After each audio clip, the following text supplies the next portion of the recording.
Okay. So yeah, I'm in a different location right now just for this one video. I have some reasons to switch to this location, which is still outside, but yeah. But my next video, I will switch back to the location I'm currently doing. And if there's a problem with doing I'll have to switch back to this location or some other random location. So anyway, a couple months ago, I made a book review on my favorite book of all time, Sword in the Stone.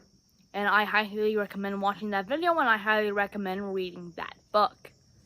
Also, before you watch this, I want you to watch that review and read the book. It's really good. And then once I got Disney Plus, I watched the movie. And this is how it went. So, even being a big fan of the original book, you can tell I was very, very disappointed on what I witnessed.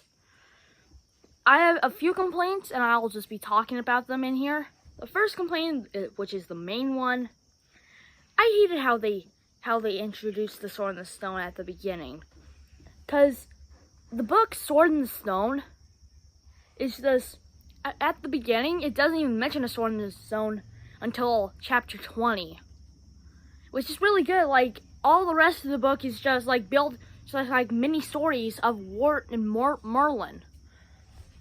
And it's kind of like building up to the Sword in the Stone at the end. And then but at the movie, the first thing they do is just say that there was a sword in the stone after the king died, just magically popped up. And that's, if you're a big fan of a book and it just changes something that's not meant to be changed, it will make you blow your mind in hatred. Yeah, that's why one complaint I had for the movie is that it didn't just build up to it like it was supposed to do. Second complaint is it didn't have a lot of the mini stories. Of course, it's like an 80-minute movie, and you're not gonna have all these mini stories in an 80-minute movie, but still they're so good.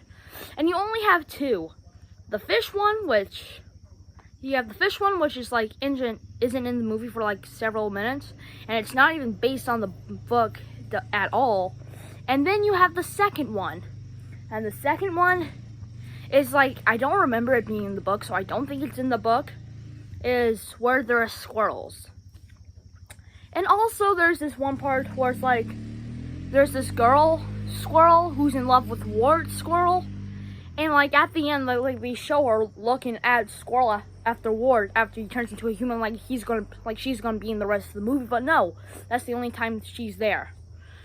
Kind of reminds me of when I watched Aladdin.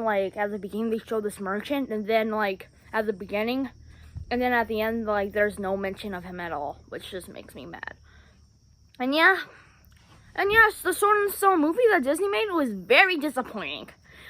I did expect to not like it as much as I do the book, because the book is my favorite book of all time. But yeah, you can get it. Anyway, that's my review on Sword in the Stone, the movie. And make sure to like and subscribe.